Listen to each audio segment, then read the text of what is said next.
हर हर महादेव दोस्तों, आप सुन रहे थे मेरे साथ मैं तेरी हीर भाग 75। काशी अपनी सहेलियों के साथ इंदौर जाने के लिए बनारस से निकल चुकी थी। जाने से पहले वह शक्ति से मिलना चाहती थी, लेकिन नहीं मिल पाई। पर महादेव ने शायद इन दोनों की किस्मत में कुछ और ही लिखा था। शक्ति को जब पता चला कि काशी वापस जा रही है, तो वह दौड़ते हुए उसके पीछे चला आया। जाने से पहले एक बार ही सही उसने काशी को देख लिया, और उस वक्त उसके चेहरे पर एक सुकून था, लेकिन आंखों में नमी। उसके मन में क्या चल रहा था ये तो बस वही जानता था। ऋतु प्रिया बनारस के इस ट्रिप से काफी खुश थी, तो वहीं गौरी थोड़ा चिड़ी हुई थी क्योंकि मुन्ना उससे मिलने नहीं आया था। मुन्ना को लेकर गौरी की भावनाएं क्लियर थी। वह मुन्ना को बहुत पसंद करती थी उसकी सादगी की वजह से, और उसने मुन्ना से अपने दिल की बात कह भी दी, लेकिन मुन्ना का अभी तक कोई जवाब नहीं आया था। साथ ही गौरी और वंश के बीच भी काफी अच्छा रिश्ता बन चुका था। गौरी की तरफ ये दोस्ती थी, लेकिन वंश इन भावनाओं को दोस्ती का नाम नहीं दे पाया। गौरी उसकी जिंदगी में पहली लड़की होगी जिसे वह इतना पसंद करता था। हालांकि इससे पहले कॉलेज में कई लड़कियों के साथ वह टच में रहा था, लेकिन गौरी से मिलने के बाद उसने सब छोड़ दिया। प्रताप के कहने पर राजन जहां शांत था, वहीं भूषण की बातों ने उसके दिल में फिर से लड़ाई झगड़े की भावना जगा दी। भूषण कहने को राजन का दोस्त था, लेकिन वह हमेशा उसे गलत सलाह देता था। ऐसा क्यों था ये तो भूषण ही जानता था, लेकिन उसके इरादे नेक नहीं थे। शक्ति से भिड़ने के बाद प्रताप को यह एहसास हो चुका था कि वह कभी उससे जीत नहीं पाएगा, इसलिए उसने अपने कदम पहले ही पीछे ले लिए। साथ ही राजन को भी यह सब छोड़कर अपनी पढ़ाई पर ध्यान देने को कहा। इस वक्त हर कोई उलझन में था। सबके दिल और भविष्य दांव पर लगे थे। सुबह के 11 बज रहे थे। मुन्ना अपने बिस्तर पर लेटा गहरी नींद में सोया हुआ था। खिड़की से आती धूप जब उसके चेहरे पर पड़ी तो उसकी नींद टूटी। नींद में ऊँघते हुए उसने करवट ली और वापस सोने लगा, लेकिन नहीं सो पाया। अध खुली आंखों से उसने घड़ी की तरफ देखा जो कि सुबह के 11 बजा रही थी। मुन्ना एकदम से उठा और अपना फोन देखा, उसमें भी 11 ही बज रहे थे। मुन्ना उठा और कमरे से बाहर चला आया। ऐसा पहली बार हुआ था कि वह इतनी देर तक सो रहा था। वह नीचे आया, देखा अनु डाइनिंग टेबल पर नाश्ता लगा रही है। मुन्ना को देखकर अनु ने कहा, अरे मुन्ना, उठ गए तुम? आज बड़ी देर तक सोते रहे। मुझे लगा तुम थके हुए हो, इसलिए मैंने तुम्हें नहीं उठाया। माँ, काशी वापस गई क्या? मुन्ना ने अनु की तरफ आते हुए कहा। हाँ, वो लोग तो सुबह 7 बजे ही निकल गए थे। काशी तुम्हारे बारे में पूछ भी रही थी। उसने कहा है वो इंदौर जाकर तुम्हें फोन करेगी, अनु ने कहा। मुन्ना ने जब सुना तो उसे बहुत दुख हुआ। उसे गौरी से मिलना था और उसे अपने दिल की बात भी बतानी थी, लेकिन वह सुबह उठ नहीं पाया और गौरी चली गई। मुन्ना का उतरा हुआ चेहरा देखकर अनु ने कहा, क्या हुआ? तुम कुछ परेशान दिख रहे हो? नहीं माँ, कुछ नहीं, हम नहा कर आते हैं, कहकर मुन्ना वापस अपने कमरे में जाने के लिए मुड़ गया। वह अपने कमरे में आया और आकर बिस्तर पर बैठ गया। अगले ही पल उसे गौरी घुटनों के बल बैठी अपने सामने नजर आई। उदास आंखों से वह उसे देखने लगा। उसने सामने बैठी गौरी को देखा, वह मुस्कुरा रही थी। मुन्ना अपलक उसे देखे जा रहा था। मुन्ना के ख्याल अब उसे साफ नजर आने लगे थे। जैसे ही मुन्ना ने गौरी को छूने के लिए हाथ बढ़ाया, गौरी गायब हो गई। मुन्ना को होश आया कि ये सब सिर्फ उसके थके हुए दिमाग की उपज है। वह उठा और कबर्ड से कपड़े निकालने लगा। कपड़े निकालते हुए गौरी के पैर की झांझर नीचे आ गिरी। मुन्ना ने उसे उठाया और देखने लगा। उसे फिर गौरी के ख्यालों ने घेर लिया। कुछ देर बाद उसने उस झांझर को कबर्ड की दराज में रख दिया और नहाने चला गया। नहाने के बाद मुन्ना नीचे चला आया। उसने बेमन से नाश्ता किया और अपने दोस्त रवि को फोन लगाया। 1 महीने बाद ही फाइनल्स के एग्जाम्स थे। मुन्ना को अपना पूरा ध्यान गौरी से हटाकर अपनी पढ़ाई में लगाना था। नाश्ता करने के बाद वह अपने कमरे में चला आया और किताबें लेकर स्टडी टेबल के सामने आ बैठा। मुन्ना ने किताबें खोली और नोट्स बनाने लगा, लेकिन कुछ ही मिनट बाद उसकी नजर अपने फोन पर चली गई और उसने अपना फोन उठाते हुए कहा, क्यों ना एक बार उससे फोन करके उससे माफी मांग ले। उसका नंबर भी तो नहीं है हमारे पास, काशी को ही फोन करना पड़ेगा। मुन्ना ने काशी का नंबर डायल किया। कुछ देर रिंग जाने के बाद काशी ने फोन उठा लिया और कहा, हेलो काशी, माफ करना वो हम तुमसे मिल नहीं पाए। हमें नींद आ गई थी और हमें किसी ने उठाया भी नहीं।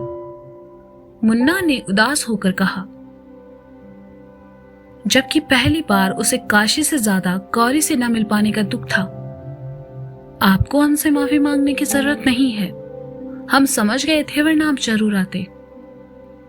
काशी ने कहा, तुम ठीक हो ना? हमारा मतलब कल जो कुछ भी हुआ उसके बाद शायद तुम्हारा मन खराब हो। हमें तुम पर गुस्सा नहीं करना चाहिए था। मुन्ना ने कहा, हम आपसे बिल्कुल नाराज नहीं हैं और हम उन बातों को भूल चुके हैं, आप भी भूल जाइए। काशी ने कहा, वंश तुम्हारे साथ है क्या? मुन्ना ने पूछा। नहीं, ड्राइवर भैया हैं, पापा ने गाड़ी घर से ही भेज दी। वंश भैया तो आना चाह रहे थे लेकिन पापा ने मना कर दिया। आप तो जानते हैं ना, उनके एग्जाम्स है और फिर इंदौर जाकर वहां से 1 हफ्ते तक वो वापस नहीं आएंगे, इसलिए पापा ने उन्हें नहीं भेजा। काशी ने कहा, हाँ अच्छा किया। तुम्हारी दोस्त वगैरह सब ठीक है ना? मतलब तुम्हारे साथ ही जा रही होंगी? मुन्ना ने अजीब सा सवाल किया। वह गौरी के बारे में डायरेक्ट पूछने में झिझक रहा था। हाँ, सब साथ ही हैं। ऋतुप्रिया सो रही है, गौरी जाग रही है। रुको, हम उसे फोन देते हैं। कहते हुए काशी ने गौरी को अपना फोन दे दिया। गौरी यूं तो मुन्ना से नाराज थी, लेकिन उससे बात करने का लालच वह नहीं छोड़ पाई और जानबूझकर रूखे स्वर में कहा, हेलो। मुन्ना ने जैसे ही गौरी की आवाज सुनी, उसका दिल धड़क उठा। वह कुछ देर खामोश रहा और फिर अपनी सर्द आवाज में धीरे से कहा, हेलो। इस बार गौरी का दिल धड़क उठा, क्योंकि यही वो आवाज थी जो गौरी को बहुत पसंद थी। गौरी कुछ कहती इससे पहले ही मुन्ना बोल पड़ा, हम माफी चाहते हैं, हमें आपसे मिलना था लेकिन हम नहीं आ पाए। दरअसल मुझे तुमसे कोई बात नहीं करनी, मैं तुमसे बहुत नाराज हूं, बाय। गौरी ने कहा और फोन काट दिया। काशी अपने कानों पर हेडफोन लगाए लैपटॉप में कोई फिल्म देख रही थी, इसलिए उसे गौरी की बात नहीं सुनाई दी।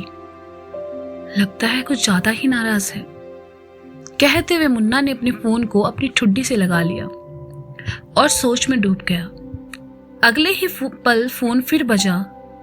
मुन्ना ने देखा फोन काशी का है तो उसने उठाया और उसके कुछ बोलने से पहले ही दूसरी तरफ से गौरी ने खींचते हुए कहा, अगर कोई ये कहकर फोन काट दे कि वह तुमसे नाराज है तो तुम्हें वापस फोन कर लेना चाहिए। हम करने ही वाले थे, मुन्ना ने धीरे से कहा। कब? वो तो मैंने तुम्हें याद दिलाया इसलिए। सच बताऊं, अब मुझे तुमसे बिल्कुल बात करने का मन नहीं हो रहा, बाय, कहकर गौरी ने फिर फोन काट दिया। मुन्ना समझ गया कि गौरी उससे अच्छी खासी नाराज है। उसने फोन साइड में रख दिया। वह दोबारा फोन कर उसकी नाराजगी बढ़ाना नहीं चाहता था। गौरी के ख्यालों से बचने के लिए उसने एक बार फिर अपना ध्यान किताबों में लगाने की कोशिश की। अभी कुछ ही पल गुजरे थे कि मुन्ना का फोन फिर बजा। उसने देखा इस बार भी काशी का फोन था। उसने फोन उठाया और कान से लगा लिया, लेकिन कहा कुछ नहीं। दूसरी तरफ भी खामोशी थी और फिर गौरी ने कहा, मैंने तुम्हें यह बताने के लिए फोन किया है कि इंदौर जाकर मैं तुम्हें बिल्कुल याद नहीं करने वाली हूं। मेरे पास तुम्हारे बारे में सोचने के अलावा भी बहुत सारे काम हैं। जैसे कि? मुन्ना ने बड़े ही प्यार से कहा। जैसे कि कॉलेज, मैं अपने कॉलेज जाऊंगी, गौरी ने कहा।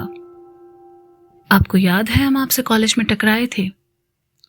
मुन्ना ने जानबूझकर गौरी को अपनी याद दिलाते हुए कहा। गौरी की आंखों के आगे वो पल आ गए जब वह खामोश हो गई। गौरी को खामोश पाकर मुन्ना ने कहा, कहीं आप हमें याद तो नहीं कर रही हैं? नहीं, बिल्कुल नहीं। और मैं तुम्हें बताना भूल गई कि अगले महीने मेरे एग्जाम्स हैं, इसलिए मैं घर पर रहूंगी, कॉलेज नहीं जाऊंगी।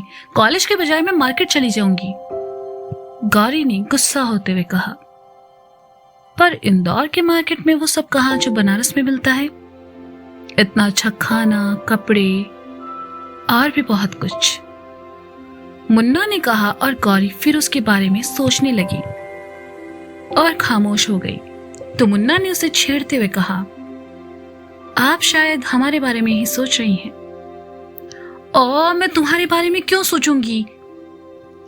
गौरी ने झुंझलाते हुए कहा। तो मुन्ना मुस्कुराने लगा। उसके पास यह हुनर था कि उससे बातों में कोई नहीं जीत सकता था, और गौरी तो बिल्कुल नहीं।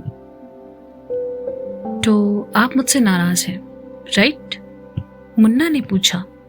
हाँ, बहुत ज्यादा, बहुत बहुत बहुत मतलब बहुत ज्यादा, गौरी ने बच्चों की तरह मचलते हुए कहा।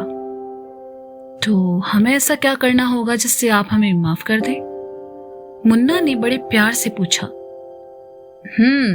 इंदौर आ जाओ, फिर मैं सोचूंगी कि तुम्हें माफ करना है या नहीं, गौरी ने भी भाव खाते हुए कहा। अब मुन्ना तो ठहरा मुन्ना, आज से पहले उसने ऐसा कुछ नहीं किया था, इसलिए उसने कहा, 1 महीने बाद हमारी एग्जाम्स हैं और हमारे लिए हमारी पढ़ाई बहुत इंपॉर्टेंट है। मतलब तुम नहीं आओगे? गौरी ने कहा। हमें लगा आप समझ गई होंगी, मुन्ना ने कहा। हालांकि वह बस गौरी को परेशान करने के लिए ये सब बोल रहा था, लेकिन गौरी ये समझ नहीं पाई और कहा, तुम बहुत बुरे हो, मैं तुम्हें कभी इंदौर आने के लिए नहीं कहूंगी, बाय। कहकर गौरी ने एक बार फिर फोन काट दिया। मुन्ना मुस्कुराने लगा और फोन को साइड में रखकर खुद से कहा, एग्जाम्स के बाद हम तुमसे पक्का मिलने आएंगे, वो भी तुम्हारे बिना बुलाए। मुन्ना ये सब कहते हुए मुस्कुराने लगा। वह मुस्कुरा ही रहा था कि फोन फिर बजा और स्क्रीन पर काशी का नंबर देखकर मुन्ना ने अपना सर पीट लिया और बड़बड़ाया। अब समझ आया बेचारा वंश इतना परेशान क्यों रहता है।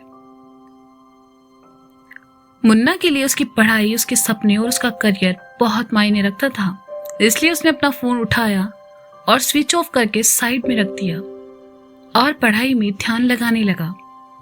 दूसरी तरफ जब गौरी ने मुन्ना को फोन किया और वो बंद मिला तो वह और ज्यादा चिढ़ गई और फोन को डैशबोर्ड पर फेंकते हुए कहा, ये मान तो कुछ ज्यादा ही भाव खा रहा है, अब तो मैं इससे बिल्कुल बात नहीं करूंगी।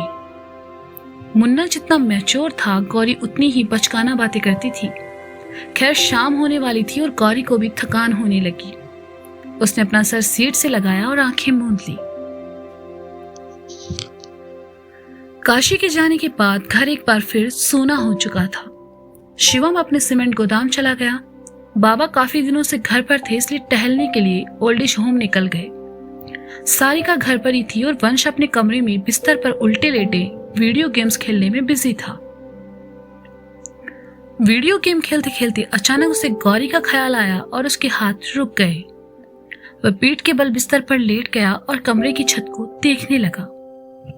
वीडियो गेम में हमेशा जीतने वाला वंश गेम हार चुका था, लेकिन इस बात के दुख से ज्यादा उसे इस बात की खुशी थी कि अब कोई था जिसके लिए वह खुद को बदल सकता था।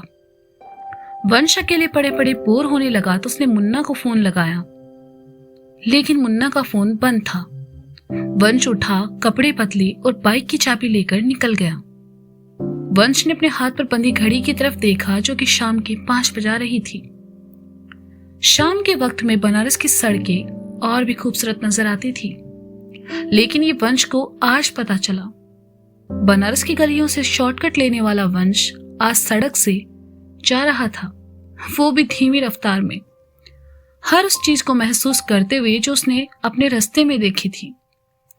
वो देख रहा था कुछ लड़कियां अपना बैग और किताबें संभाले कोचिंग से घर जा रही थी। सब्जी वाली चाची अपने ग्राहक से धनिया फ्री में ना देने के लिए बहस कर रही थी। कुछ बच्चे गोलगप्पे खाने का लुत्फ उठा रहे थे। वहीं कुछ बड़ी उम्र के लड़के मुंह में पान उंगलियों में सिगरेट दबाए बनारस के इतिहास पर चर्चा कर रहे थे। आज वंश सब नोटिस कर रहा था और साथ ही साथ मुस्कुरा भी रहा था। उसने महसूस किया कि वो बदलने लगा है। चाय की टपरी के बगल में आकर उसने अपनी बाइक रोकी क्योंकि आगे 2 बैल के कारण ट्रैफिक जाम हो चुका था। यहां वंश का ध्यान खींचा टपरी पर बजते रेडियो के उस गाने ने। सूरज हुआ मध्यम, चांद जलने लगा, आसमां ये हाय क्यों पिघलने लगा। मैं ठहरा रहा, जमीन चलने लगी। और वही हुआ। गाने में खोए वंश को ध्यान नहीं रहा कि एक बस वही खड़ा है, बाकी सब आगे निकल चुके हैं। जब उसे होश आया तो उसने अपनी बाइक स्टार्ट की और आगे बढ़ा दी। गली के नुक्कड़ पर मुड़ते हुए गाने के कुछ बोल उसके कानों में पड़े और वह फिर मुस्कुरा उठा। सजना, क्या ये मेरा पहला पहला प्यार है। तो दोस्तों, ये था मैं तेरी हीर भाग 75। इसका अगला भाग आप जल्द ही सुनेंगे मेरे साथ। तब तक के लिए क्या वंश और मुन्ना बताएंगे एक दूसरे को अपने दिल का हाल? क्या इंदौर जाने के बाद काशी भूल पाएगी शक्ति को?